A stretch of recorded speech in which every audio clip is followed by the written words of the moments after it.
Hello, everyone. Welcome to the Daily Grind. My name is Kelly Johnson, your fun and friendly host. We are on episode 6 of season 2, the very best one yet. Support for this Daily Grind episode comes from Blake's Seed Base, made with seeds and fruit and free from common allergens. Blake's Seed Base makes snack bars everyone can enjoy. They're insanely delicious and great fuel for your daily grind, so you can #seed your passion. Learn more at blakeseedbase.com/daily20. If you're a new daily grinder, listen to our pod, or have been grinding with us since season 1, feel free to check out our journey so far and share your feedback with us. Get us on the map, help us grow, share this episode with a friend, and tag them on social. And give us a rating and quick review on Apple. Virtual high five to you in advance. Since the season started, I've been providing a fun fact to kick off our show, Fast Facts with #KellyFast. Here's our fast fact. Did you know Facebook Messenger, and YouTube are the top 3 networks for every age group globally? Facebook Messenger is actually a very helpful little tool to keep in touch with consumers and readers, although it's been estimated that only around 30% of businesses are utilizing it. And there's your fast fact of the day.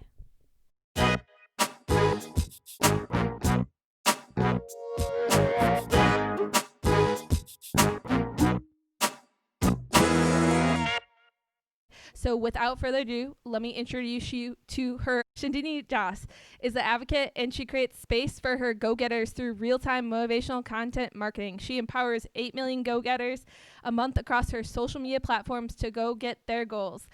She lives and works bi-coastal, frequents a lot in LA and Atlanta areas. So welcome to the show, Shinjini. Thank you, Kelly. You're amazing. I think you're a go-getter, so this is very timely. Yeah. Thank you so much, Shinjini. I'm super excited to have you on the show today. And yeah, I think we should just get the ball rolling with our interview and have great go-getting and motivational conversations. So I guess without further ado, can you tell our listeners, if they haven't came across you on social already, who you are, where you're from, and what you do? Yeah, totally. So I am Shinjini Das. I have a media company that I started at 24. So I'm 28 now. So my media company is coming up on 4 years, which is pretty exciting. And basically, you said it, we are a publisher, we create content for go-getters to motivate them to go get their goals. Really, the issue, Kelly, is a lot of people have a lot of goals, really, and that is something that I'm very proud to share. I have not yet come across someone online who doesn't have a goal. But I think the issue that I am really diving deep into and seeing is that they don't really know how to go get that goal, whether that's an issue of missing inspiration or missing role models, or both, or just action items, that literally I just don't know what to do. So I think what my media company is very passionate about doing is providing blueprints to go get your goal like a go-getter. So we're really in the point now of thinking about different content verticals, whether that's careers, relationships, life, style, lifestyle in general, and saying that, hey, how do you go get your goals? How do you go get life like a go-getter? And this becomes its own universe, right? How do you eat like a go-getter? How do you, go to work like a go-getter? How do you go to the gym like a go-getter? So that's what drives me. And the story is personal, Kelly. I mean, I wasn't a go-getter for the large majority of my life. I'm an immigrant. I moved from India to Malaysia to the United States at 9. And so in our culture, Indian culture, very subservient for the most part. So for me to be this way, I'm a public speaker. I'm a Georgia Tech engineer. I was the commencement speaker at Georgia Tech. Like, I've always broken the mold. And so I am teaching many people, young and not so young, really, how to be a go-getter, how to make that first move on your goals. And I'm just really excited about it. So I think media gives me that opportunity to reach more people. And actually, the media discovered me. Yeah, that's great. It's like come full circle. You have a ton of accomplishments, achievements you haven't even mentioned, or we'll get into as we go on in our conversation. But yeah, go getter, such a great word. It really defines people like myself, daily grinders out there, our target audience, things of that. So I'm glad to have you on the show again. We're really goal driven here on the Daily Grind, so very fitting to have you on today's episode. So yeah, incredible media background, things of that nature, social media influencer, list could go on and on. You touched a little bit on your younger age, but how'd you enter public speaking at such a young age? Yeah, Kelly, I think it was one of those things where, I do have a natural talent for it. I'm not even going to say otherwise. And so, those athletes listening, that you're just sort of gifted in tennis or you're gifted in soccer, that doesn't mean you don't work very hard. Obviously, hard work is non-negotiable, but I will say that I was also discovered there as an eighth grade valedictorian speaker. So I went to a charter middle school in eighth grade. It was like a Fulton Science Academy, science and math school, and they picked me to be their eighth grade graduation speaker. And I was also like GPA #1 and everything, so maybe that's why. And I just gave the speech. I didn't have any background in public speaking. I was 14 at this point, right? And I couldn't walk off the stage without all these parents, coming up to me and my mom and telling me that I had to do this. And I'm here, an immigrant, saying like, what is this? Because it didn't seem like I did anything. I'm just talking and that's it. But they actually, was amazing and fortuitous, but they all came up to me and said, no, this is public speaking. It's a skill. And literally that was the first time, because I don't think I had even really heard of public speaking before then, and I probably talk on behalf of many young 14, 13-year-old girls. Of course, now there's much more awareness, but this is, 14 years ago, right? Which there wasn't as much awareness. And so, but, I trusted them. I went to my high school at the time. I looked up what they were talking about. I realized it was the speech and debate club. And so that became my hustle. Also, I think I was looking for something to, call my own, because at that time, I wasn't an athlete. I wasn't a singer. Like, what was my thing, And I think every kid at that age is looking for their thing, whether that's sports, soccer, whatever, right? Piano. So for me, I was looking for that thing, and, sort of the stars aligned. And I think there was a new speech coach who just came about a year later. So at 15 was when I started officially competing in public speaking. Again, no training, no background. And really all I can say is that it is a natural talent. It still is. I'm not trained, and I just wrote speeches, persuasive speeches, and literally no background, competed. I won everything. And at 16, I became state champion in Georgia. 17, I was the national top 10 finalist in public speaking in the whole country. So I think, that was my path. I mean, I think once you find something and you get success that early, there really is no other explanation other than it was meant to be. And you found it and it found you. Yeah, really well said. I think too, there's a lot of similarities on with our special guest as well. Just coming from, you had some personal experience at a younger age, and it actually brings you again to what you do today and what you excel at, which is really unique. And it's kind of cool to like think back at it, like, oh, what did I do a lot when I was younger, or what like really had a emotional tie or reaction, and you kind of just build on that. Fast forwarding to today, so since getting into public speaking, getting kind of interested in media, things of that nature. So how did you become interested then in like digital media marketing and consulting? Yeah, totally. And, Kelly, my background is not really this. I went to school for industrial engineering, which is basically processes. It's like, how do you make processes more efficient? How do you, organize supply chains? How do you, just go from point A to point B to point C in the most efficient way possible. So I love that major. That's what I wanted to do. And we called it the people side of engineering. So it was really a perfect major for business and engineering, which is why I did it. I might have full ride scholarship to Georgia Tech. So my point is, this was not in the path. I was at Deloitte Consulting for a little bit and technology consulting. Then I did digital marketing for a little bit. But I think somewhere what happened was, and this is what, 2015-ish. So this is when digital was really hitting its prime. I think now we're seeing it, very, very not mature, but I think becoming mature. But 2015 was when it was, on its way up to the highest point. And, I definitely wanted a slice of it, because I think that, I mean, even now I feel the same way, that there's so many eyeballs online, right? And there's so many people online, that even then I was thinking the same thing, that what if we could just do something good with it, and channel it in the right direction and help people with their goals. I mean, I was having these thoughts even then. It's just, I was at another job and, things weren't really right for me to do what I'm doing now.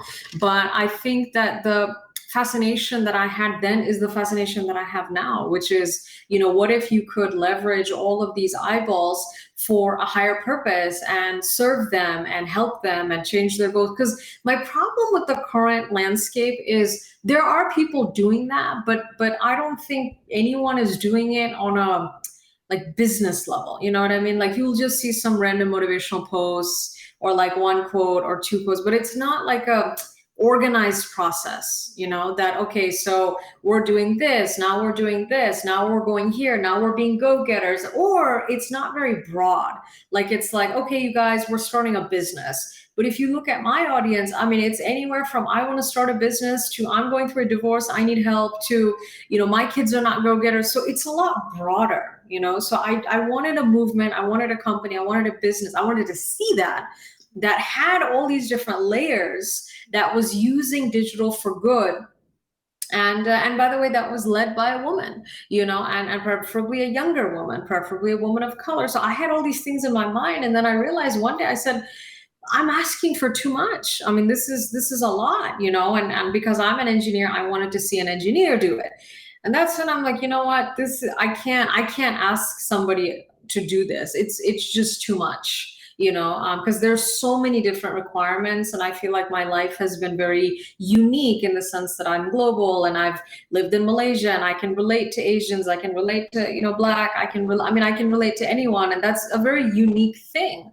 And so I think it just struck me one day while I was at these two other jobs that, I think that's my calling. I think that's what I have to do. And also because I was seeing the vision so clearly in my mind, that it's a media platform. What is our product? Our product is content, and that was also the time when the demand for good content was really reaching its apex, its high, of like, I just want good content. I want good content. So I think somewhere the universe also, came together, and I really just said that, what, I think this is what I have to do. And that's when all of it kind of came together. That's when I sort of looked up and I said, oh, you want me to do it? Got it. Like it was almost like that, because I don't think it was always in my head, like, I'm going to do all of that, because I was really looking, I really was, first and foremost, I'm a consumer. So I was looking for the person who, has a degree and does all this stuff and advocates and empowers. But, I was finding like actresses really smart, really awesome, but like didn't go to school, right? Like dropped out of high school.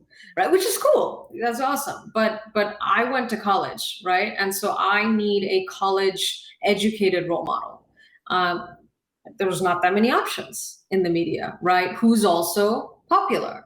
So I had all these, constraints. And again, that's my background, right? You optimize with constraints, right? And so that's when I sort of looked at that and I said, you know what, maybe this is just too much to ask of someone. And maybe I should just do it myself. Honestly, maybe it would be easier if I did it myself. Mm-hmm. Yeah, yeah, really well said. Really great insight. I was going to ask too, coming from industrial engineering to the media realm, did you like reach out to people networking? Did you, more self-taught skills, I assume? Do you take classes, resources? I mean, it was again around that time where stuff was starting to eventually peak to where digital is today. Yeah, Kelly, it was really hard. I mean, it was really hard. And by the way, that is one of my top concerns in my community of go-getters is career transitions. So I am very familiar that most people are struggling with it in some capacity, maybe not in such a sort of weird way, but in some capacity they're struggling with it.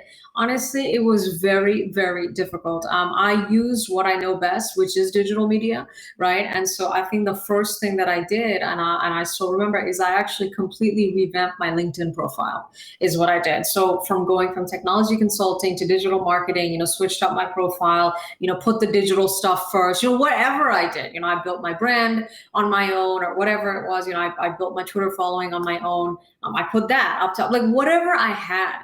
So to answer your question, no classes, no paid classes, nothing, actually, no education at all. I was just being very intuitive. And I said, okay, I'm going to build my brand on social media. I pivoted that to a salary raise increase from my first job in technology consulting to digital marketing, because I convinced them that I built my Twitter following on my own, and there's some skill that goes into that. I mean, you can't just have a growing rate of followers magically. No one does. I mean, you have to be doing something to cause that. And unless it's ads, it is organic, in which case that is a talent, that is a skill. So that's what I convinced those people. And I got a raise in the second job. And then I left that, and that's when I went full time with the media company. But by then, I had built enough of a traffic on Twitter so that I didn't need, other sort of reasons. But yeah, I mean, look, I for other people, listening and go-getters, aspiring go-getters, here's the thing. If you have to pay for a class, I mean, make sure it's very specific skills, because I'm not a fan of just, spending money for the heck of it, right? Like, it has to make sense, and it has to, pay dividends. And now, I mean, with some Coursera stuff, there are a lot of free classes online. I mean, there's YouTube, obviously, that's free. So use all of those resources first before you are being asked to pay, is what I would say. And also, do not underestimate your intuition.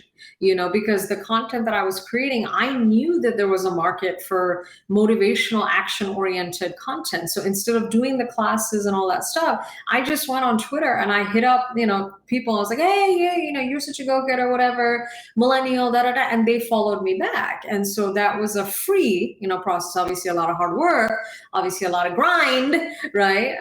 But somewhere I also didn't spend money on that, and I think when you are pivoting careers, I mean, you're under a lot of stress already. So if you add some class that costs, I don't know, $2,000 to that, it might be a lot, So, definitely look at all of your free options first, number one. Number two, use your intuition. I promise you know more than you think you do.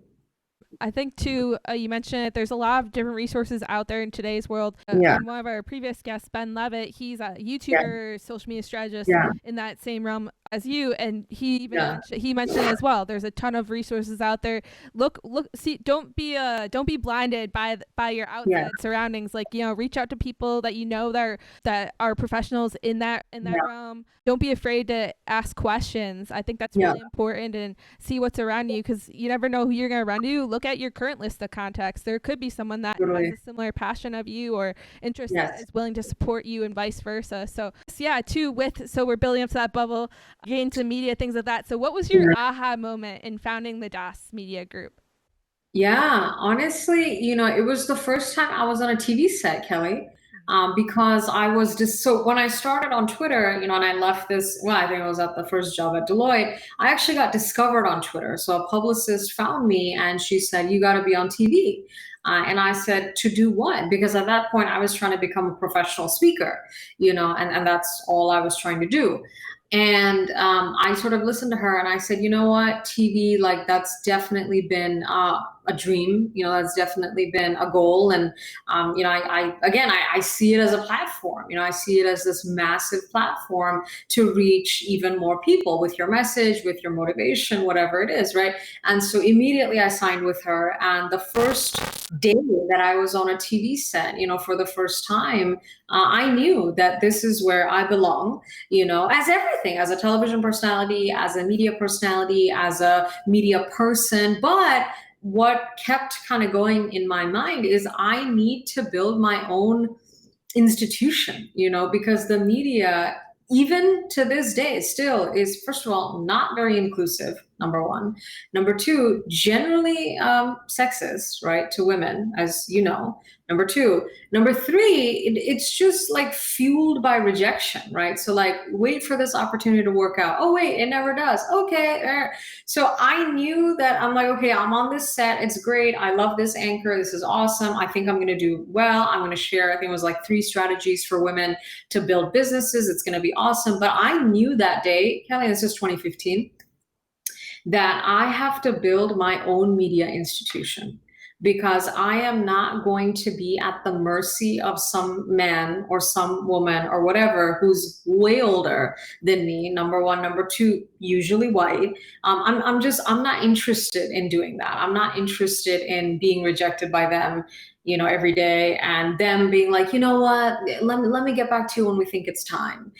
So I'm not a fan of that. I've never been a fan of that life, whether that's in any other capacity or in the media. And so I knew that if I want to do this, which I do, and like even today, I'm 100% like, this is what I was made for.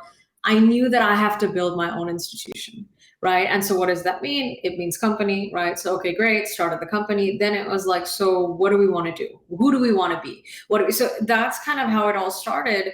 I don't want to, sound like it was a decision that, was forced because the media is how it is. But I'm not going to lie to you. I think that had a huge impact to play. I mean, had the media been fair and inclusive and not sexist, maybe there would have been a conversation that, okay, there's an opportunity for me to make it as a media personality or as a journalist or as an anchor or whatever. But I mean, you look, Kelly, every day on Twitter, there are threads of complaints of sexual harassment, you name it, from especially women in the media. And I told myself, I said, look, I don't want to go down that route. If I have a choice, which I do, right? Which is I have this little job, I have this, I can build a company.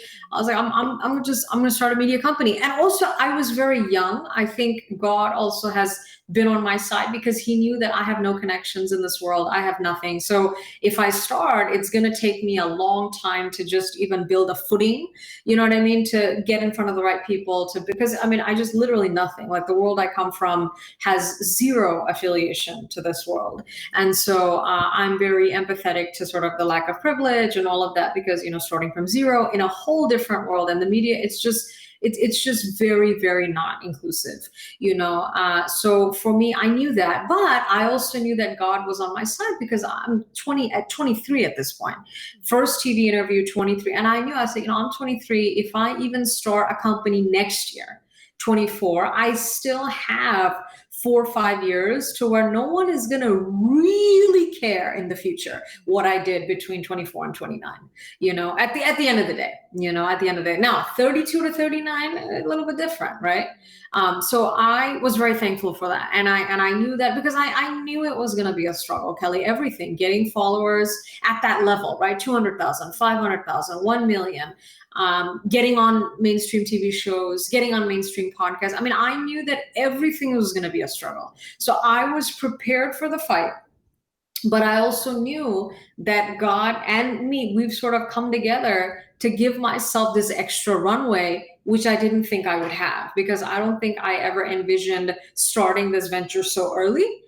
Because I think this was always this dream of like, yeah, media, yeah, it's all, but I think life just happened to where it happened at 24 versus 34, but day one, I have like just run with it, because I knew that it is going to take me a very, very, very long time to establish myself, because I come from nothing, no background, no family history, like zero, and it's not even that I'm like producing viral videos, because that's not really my scene. I'm a speaker, so public speaking is words, so I knew that day one, my brand is going to be built on words, not video.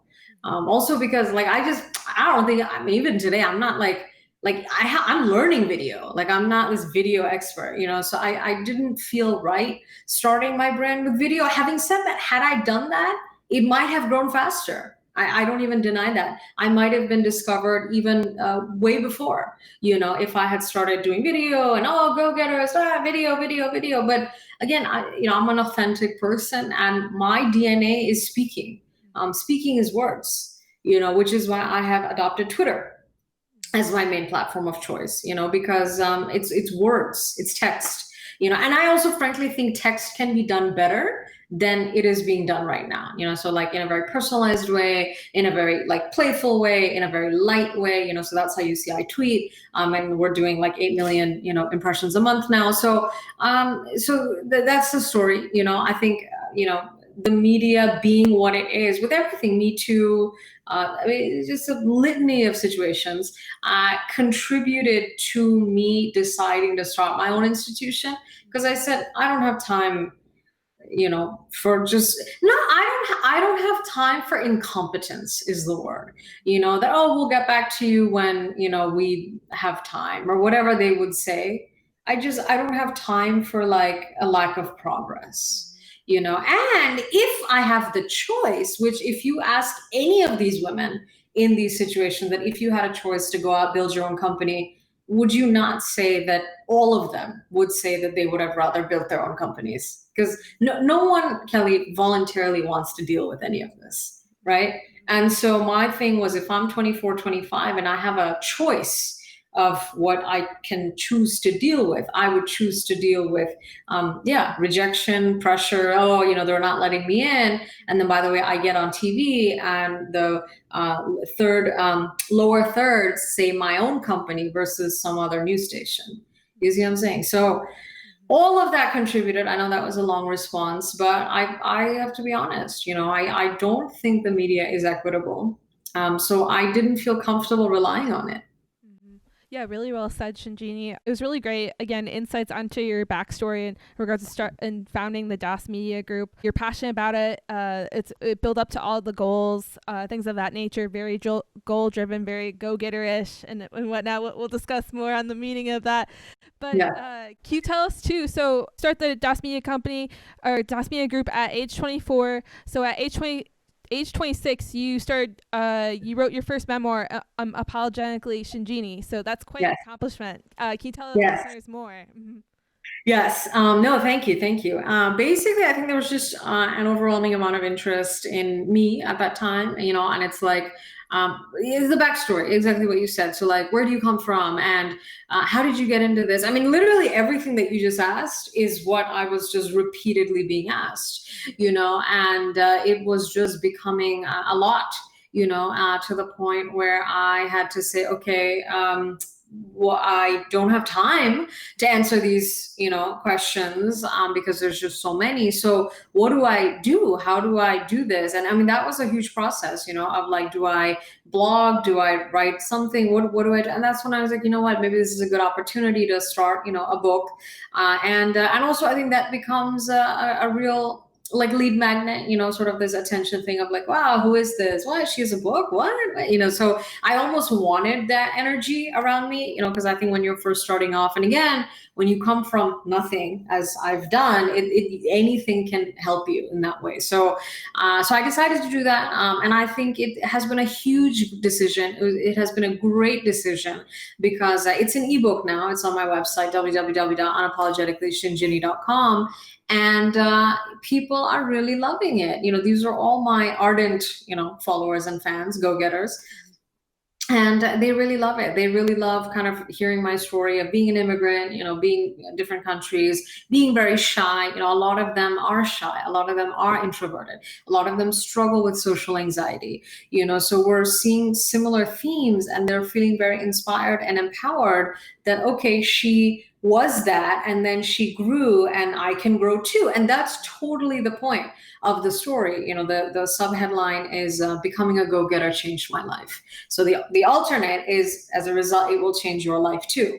So it's doing very well, and we are at now almost 800 units sold in ebook form, with very little promotion. I mean, honestly, I don't even think we have a single like headline article about it. I mean, it's all just been D2C through social media, which is great. I'm very happy with it. You know, obviously we're trying to grow the sales this year and beyond. And obviously we have plans now of, you know, expanded distribution and paperback and all that, because I think this story will always be relevant, you know, even though I'm 28 now, at 30, at 35, because I want people to know the beginning. Because I think even for me, I mean, the people that I love, I mean, I think it's great that they're very successful now, but I'm actually more interested in, you know, Beyonce at 14, to be completely honest, right? Like, I think all of us are, you know, it's like, what happened day one? What happened, you know, day zero? So I think this book will have a lasting relevance, honestly, for the rest of my life. So I'm very excited, and I am trying to get it in the hands of more go-getters. But again, it's not like we're not like trying to, you know, do 10,000 units, you know, on ebook right now, but, you know, 1,000 would be nice, you know, four figures would be nice. And then, you know, we're slowly kind of ramping up, but it's been fun to see the rise. I mean, year one was 82 units, year two was 482. So we saw that increase, and it's humbling, you know, the first year, only 82 people, second year. So I like that. I like that it's sort of the interest is organically building, you know? Yeah.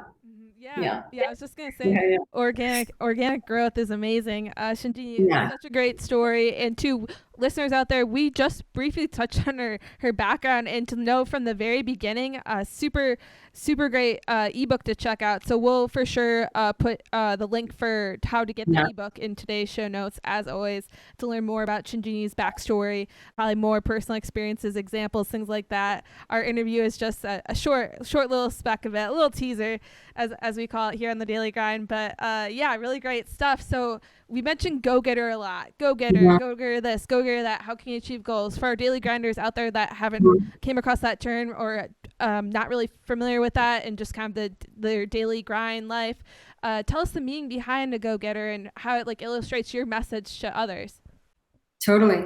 Totally. Yeah. You know, a go-getter, Kelly, I mean, if you look up the official definition, I believe it says an aggressively enterprising person, right? But really, if you think about it, the word enterprising in and of itself is entrepreneurial, right? Like, it's someone who makes things happen. It's someone who goes and gets their goals. The problem that I had with it was the primary gender, if you Google it, is him. So it's like, he's a go-getter, you know, he is going and getting his goals, right? And so that was kind of what really triggered everything for me, you know, as a young adult, as a Georgia Tech undergraduate in engineering. I was always called a go-getter, right? And you know, I thought, what does that mean? And that's when I started thinking very deeply about, you know, what that means and what that means for me. And then what I came up with is, as a woman, it is very different, you know, to be a go-getter versus not. And also, it's not as celebrated in general, right? And so that's what started everything. My first article for Huffington Post was Five Secrets of a Go-Getter Girl. And I noticed, you know, there was a huge play on that word, you know, because I mean, when I wrote that article, I wrote it very innocently. It wasn't like, I am a go-getter. It wasn't like that. It was just, you know, Five Secrets of a Go-Getter Girl. Okay, cool. The biggest hits was like, I'm a go-getter. I'm a go-getter too. I'm a go-getter. So it's almost like you guys picked that for me. I don't think I picked that for myself.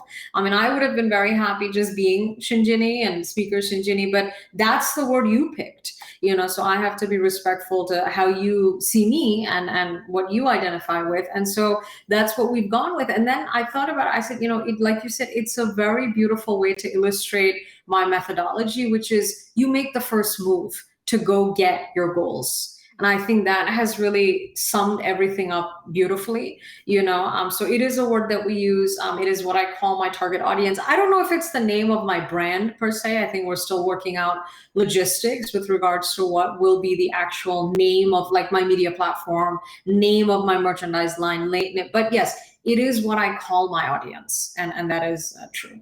Mm-hmm. Yeah, I think it fits perfectly, Shinjini. So yeah, you started with that Huffington Post. Yeah. Now, tell us now more about the habits of a go-getter. How can our listeners utilize their strengths as a go-getter in the workplace too? Totally, totally.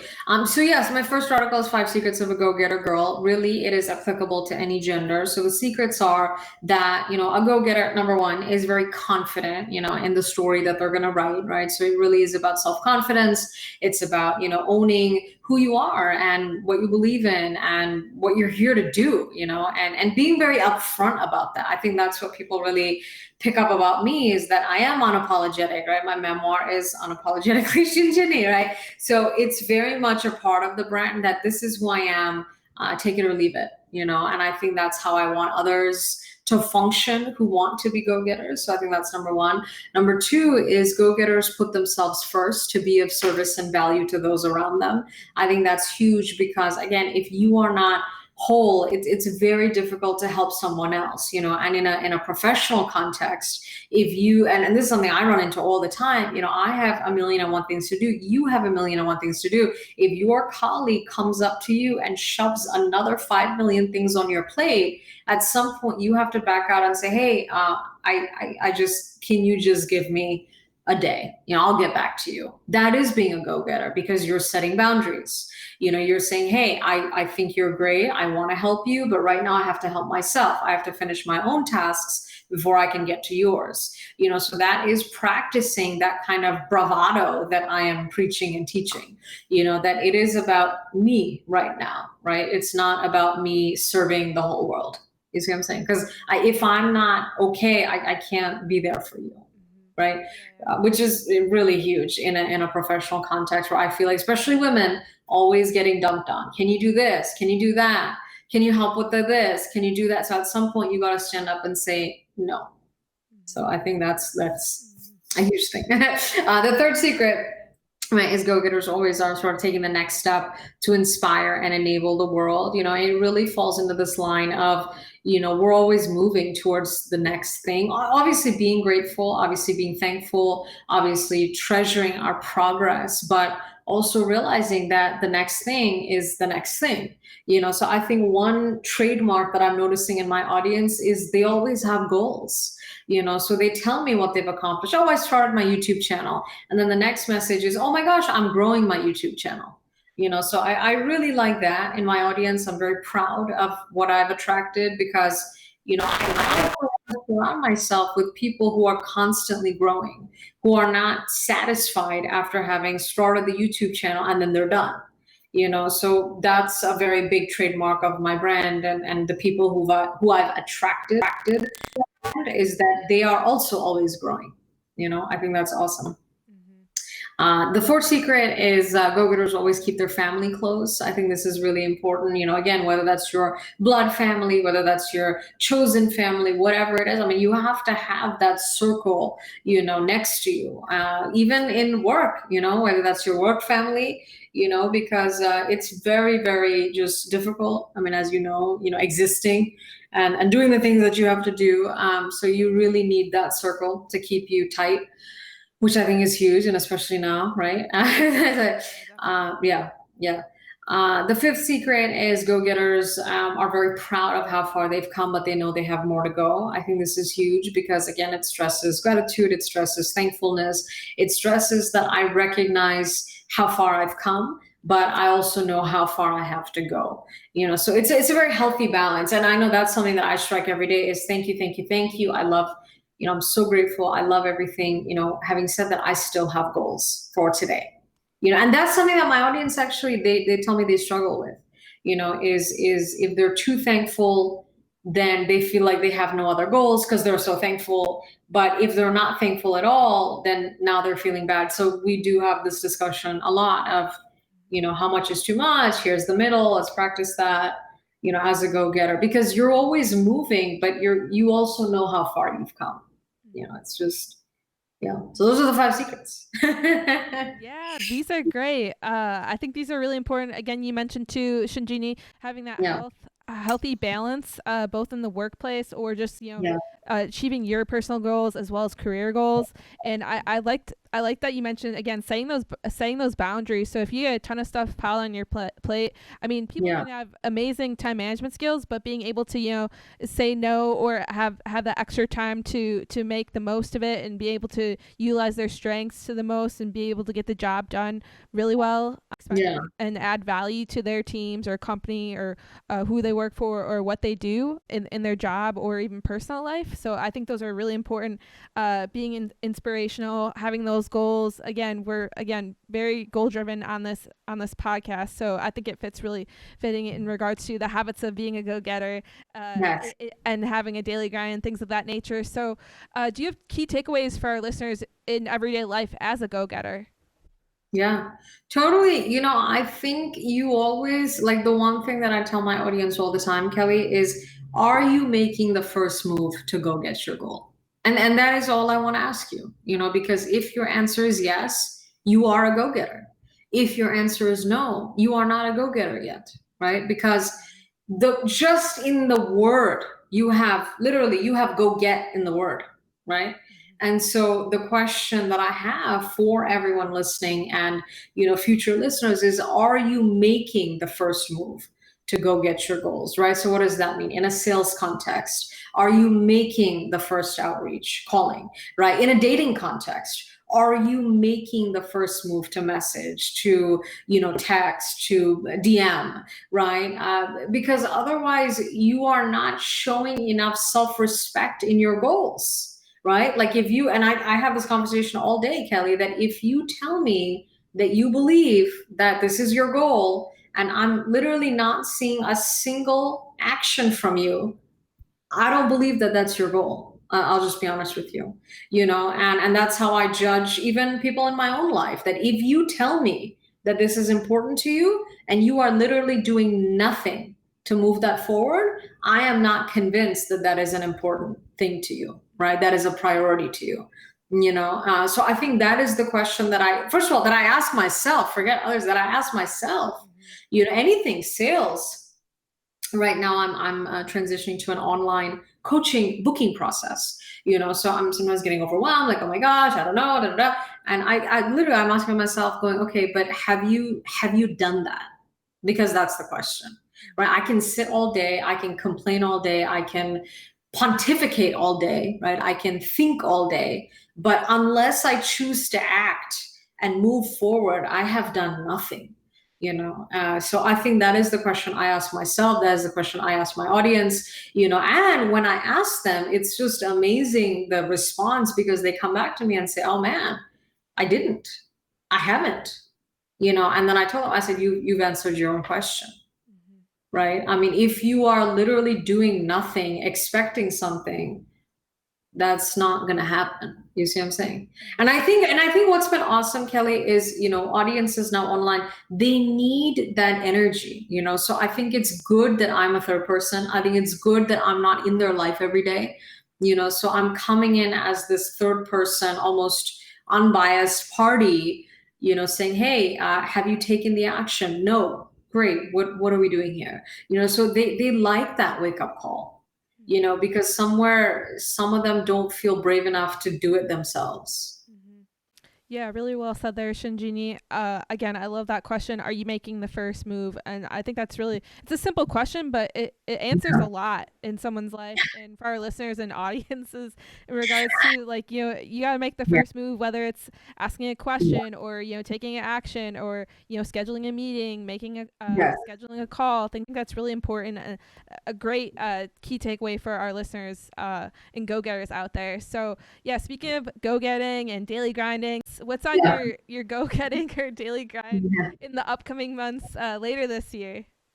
Yeah, so I think the one thing, Kelly, is I have transitioned to fewer, more important goals. Okay, because before I had so many goals, it was getting overwhelming. So now I have literally very, very few goals, but very high value goals. And that's how I'm looking at my sales structure as well. Very few goals, but very high ticket goals, because I don't have time to hustle so much, and my team doesn't have time to hustle so much, so it's like you hustle, but make it worth your time, so I think right now the major goal that I'm working on is, like I said, to transition to an online coaching booking system, because the demand for go-getters to be coached by me, to literally exactly this. It's like, okay, so you want to start a YouTube channel. What are you doing? Nothing. Great. Let's talk. You want to start your own brand online. What are you doing? Great. Nothing. Let's talk. So I'm having a lot of those conversations, and the results just have been magnificent. I mean, people are starting YouTube channels after working with me literally for an hour. Okay. Starting businesses, working with me for an hour. So I think that has been a huge demand. So we're transitioning to an online booking system, which is on my list. And I'm just kind of nerding out about it because, again, the industrial engineer in me is like, man, this is really going to make all processes so efficient, if they can just do everything online. So that's number one. Number two is my own website. So shinjinidas.com. I have the domain, but we just haven't gotten around to doing the website properly yet. So the goal is to get that up and running, and my own company website. Because again, we've been overwhelmed with like, okay, so what do you guys do? And can we see case studies? And can we see this? And can we see that? And again, to be honest, that demand was not there even a year ago. And I'm very upfront in saying that. So I have gotten by without a website for almost 4 years, but it is now time to have a website because the demand is just really skyrocketed in terms of what we do, and can we see your past content, and have you done brand partnerships, and what does that content look like? And obviously we have all that information, but we just haven't gotten around to putting it in a website because we've been so busy working on the content, so I think that's a big goal. Probably that's it for now. I think those two platforms, once they're up, I think that's going to be a huge deal for me, and just to not only credentialize, but literally just to show, I think there's real power in demonstration. So I can talk all day long about, I don't know, where I've spoken, but if you see pictures of my stadium speeches for, future business leaders of America, these kids, it creates a different impact. So yeah, I'm pretty much staying silent and just, working on that so I can drive people to that instead of having to talk so much. Definitely sounds very exciting with the website coming up and the Yes. online coaching. Yeah. FBLA, that's a great program Yeah. for our listeners out there, our younger listeners out there that are still in high Yeah. school and can be involved in college. Shinjini, Yeah. do you have a word today or a phrase to motivate our listeners out there? Yes, totally. So the catch line, the tagline for, and I think this is going to stay for our brand, is "We are go-getters." It's very simple, Kelly, but I think it really hits home because it's who we are, And I think I have made an executive decision pretty early on, Kelly, that I am not in the business of trying to make anyone a go-getter. That is not my job. Frankly, that's not anyone's job but your job, right? And if you can't do that, then I can't do anything for you. So my point with that tagline and with that quote is I'm telling you already who you are. Right now, you're struggling to go get your goal. Now the company comes in. Now the content platform comes in. Now we're here to help you upgrade. But we cannot take you from zero to a go getter. Does that make sense? And so I think that is really powerful from an internal perspective because it also lets us siphon off kind of who we do not want to approach, right, versus who we do want to approach. And then from a motivational tagline, it's empowering because I am telling myself who I am, and likewise, I'm telling you who you are. And sometimes you forget who you are. That's what I'm dealing with online all the time, especially women, single mom, but just life takes over, right? And so whenever I just say, literally, you are a go-getter, I can see her energy change. I can see because I just told her something that she's already known her whole life, So I think that's been a really powerful thing. And then again, from an internal perspective, it if somebody's like starting at negative, it's not my job to take them from negative to zero. That's their job. But if you want to go from 0 to 10, we may be able to do something. Wonderful. Yeah. wonderful motivational quote fitting in perfectly with today's episode. Shinjini, if our listeners have questions, comments, they want to get in touch with you, they want to follow you, they want to they want to read your ebook, how can they do so? Yeah. Totally. So it's my memoir, and the best way to do it is to follow me across all your social media platforms. I am at Speaker Shinjini. That's SpeakerShinjini across, all the platforms. So if you follow me there, the link to purchase my memoir is in my bio. So it's pretty simple. And Fox 5 Atlanta did cover it, so it is in the article for Fox 5 Atlanta. Which is like, I think it's like how to get your goals in 2020. So yeah, I'm super excited, and please, stay tuned for all the different platform, exciting things that we have coming out. Again, right now we are very much focused on social and gathering all of my audience onto social, really, catalyzing them, getting them excited. And like you said, just sharing the message really deeply of like, what does it mean to be a go-getter? What is it? And of course, now we're branching out into different, articles, long form content, et cetera, et cetera. That's going to be on my website, blogs, coaching. So there is a real push starting this year of a much more expanded brand presence. Yes. So exciting. We'll stay yes. tuned. We'll for sure put Shinjini's contact info in today's show notes, as always. Thanks again for tuning in today's episode. A big thank you to Shinjini for being on the podcast. Daily Grinders, we have an Instagram giveaway for the month of August. We are partnering with Blake Seabase. And just want to say thank you to our listeners, and for all you discovering our podcast, we are giving away a Blake Seabase snack bar prize pack and a $25 Visa gift card. Head over to our Instagram at KJF Daily Grind to enter the contest. Ways to find the Daily Grind: follow us on Instagram at KJF Daily Grind and on Facebook as well. Check out our website at www.kjfwi.org.